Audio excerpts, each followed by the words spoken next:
بسم اللہ الرحمن الرحیم۔ عزیز طلباء و طالبات، السلام علیکم۔ میرا نام شہد بانو اور میں جماعت نہم اردو کی ٹیچر ہوں۔ میرا تعلق سینٹ پال ہائی اسکول لالہ رخ واکینٹ سے ہے۔ اللہ پاک سے دعا گو ہوں کہ ہم سب کے لیے آسانیاں پیدا فرمائے۔ آج ہم گرامر شروع کریں گے، جس میں آپ کو مطلع اور مقطع کی تعریف سمجھاؤں گی۔ اس سے پہلے کہ میں مطلع اور مقطع کی تعریف آپ کو سمجھاؤں، میں مصرع کی تعریف آپ کو بتانا چاہوں گی، کیونکہ مطلع اور مقطع میں مصرع کافی دفعہ یہ لفظ استعمال ہوا ہے، تو آپ کو پتہ ہونا چاہیے کہ دراصل مصرع ہے کیا۔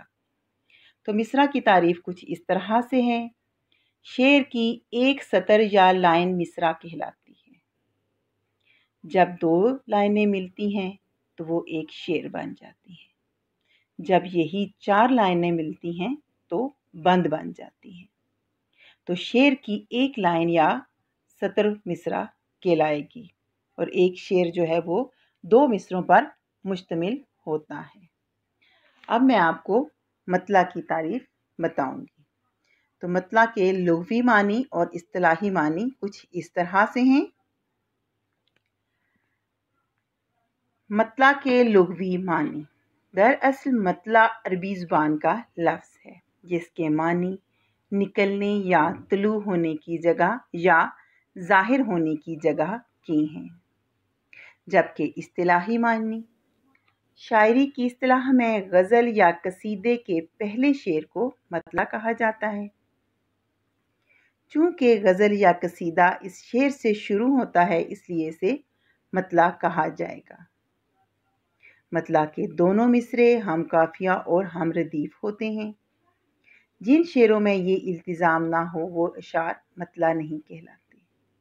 یا اس طرح سے بھی آپ کہہ لیں کہ اگر غزل یا نظم کے پہلے دونوں مصرعے ہم قافیہ یا ہم ردیف نہ ہوں تو وہ مطلع نہیں بلکہ پہلا شعر کہلائے گا۔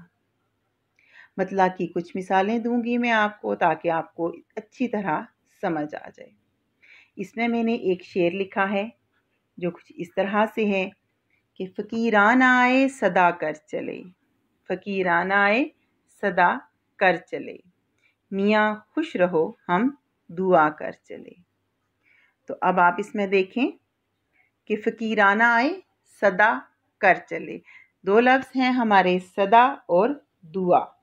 یہ دونوں لفظ ہم قافیہ الفاظ ہیں، دونوں کی آوازیں سیم یعنی ایک جیسی ہیں۔ صدا، دعا ایک جیسے لفظ ہیں تو یہ قافیہ ہیں۔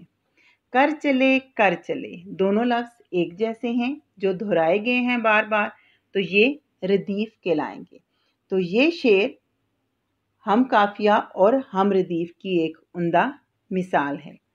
تو یہ شعر جو ہے یہ مطلع کہلائے گا۔ مطلع کی کچھ شرائط بھی ہیں جو کہ کچھ اس طرح سے ہیں۔ مطلع غزل یا نظم کا پہلا شعر ہوتا ہے۔